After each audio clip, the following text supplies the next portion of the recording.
Hyderabad ఉప్పల్లో double bedroom ఇప్పిస్తామని పలువురిని మోసం చేసింది ఓ కిలాడీ lady.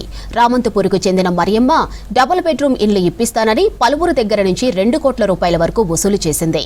తరువాత ఫోన్ స్విచ్ ఆఫ్ చేసింది.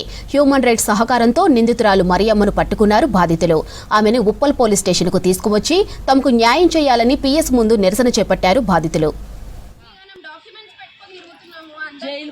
నేను ఆల్ ఇండియా హ్యూమన్ రైట్స్ నుంచి అండి. మా దగ్గర ఒక కేసు వచ్చింది. 80 మెంబర్స్ దగ్గర almost 2 crores double bedroom flats jobs government jobs ఇప్పిస్తా అని తీసుకుందండి.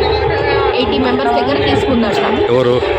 మరియమ్మ అనేట ఆమె చర్చ్ కాలనీ రామంతపూర్లో ఉంటారు. అక్కడ చాలా మంది ఇచ్చిన వాళ్ళందరూ చర్చ్కి సంబంధించిన వాళ్ళే. చర్చ్లో కూర్చొని నాకు ఇట్లా హౌస్ ఒకటి అలాట్ అయింది, నాకు తెలిసిన కలెక్టర్ ఒకరు ఉన్నారు, మీ అందరికీ కూడా ఇప్పిస్తాను, ఎందుకంటే మనం ఒకటే చర్చ్కి వెళ్తాం కాబట్టి నేను బాగుపడినప్పుడు మీరు కూడా బాగుపడాలి కదా అని చెప్పి తను అట్లా 80 మెంబర్స్ దగ్గర అందరి దగ్గర 10,000 నుంచి ఒక్కొక్కరు 50,000 ఒక్కొక్కరు 1,80,000 కట్టిన వాళ్ళు కూడా ఉన్నారు. అట్లా తీసుకొని 2023 ఆగస్టులో స్టార్ట్ చేసింది.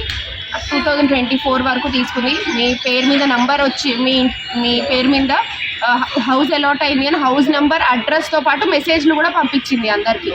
మెసేజ్ అందరికీ ఫార్వర్డ్ చేసి మీరు జస్ట్ స్వీట్ బాక్స్ తీసుకొని రండి, మీ పేరుపై నీళ్ళు వచ్చేసింది అని చెప్పింది.